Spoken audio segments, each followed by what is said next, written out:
The Central Park Jogger case, a miscarriage of justice. On the night of April 19, 1989, a crime in New York City's Central Park would not only shock the nation, but also ignite a firestorm of controversy and debate about race, media, and justice.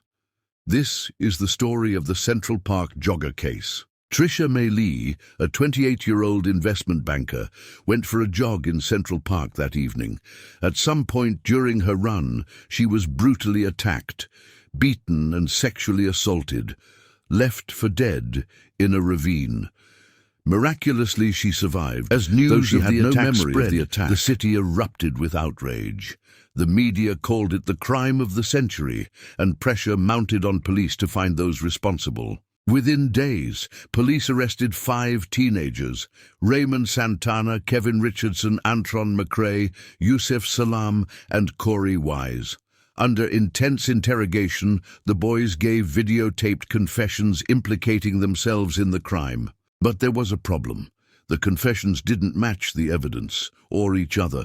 The boys later recanted, claiming they had been coerced into confessing after hours of interrogation without their parents or legal representation. In 1990, the teenagers known as the Central Park Five were convicted of assault, robbery, rape, and riot.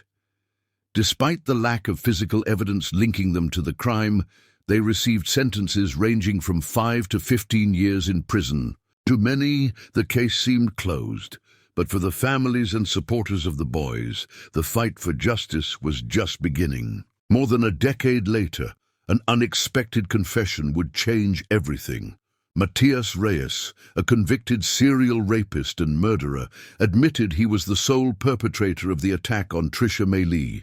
DNA evidence confirmed his claim. With this new evidence, the convictions of the Central Park Five were vacated in 2002. After spending years in prison for a crime they didn't commit, the men were finally exonerated. The Central Park Five became symbols of a broken justice system.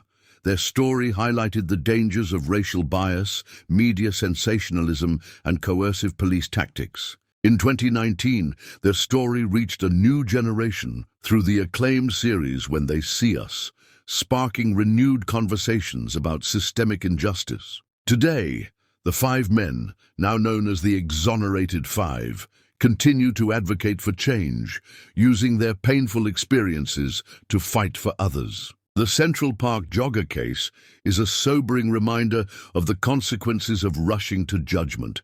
It's a story of resilience, redemption, and the ongoing struggle for justice.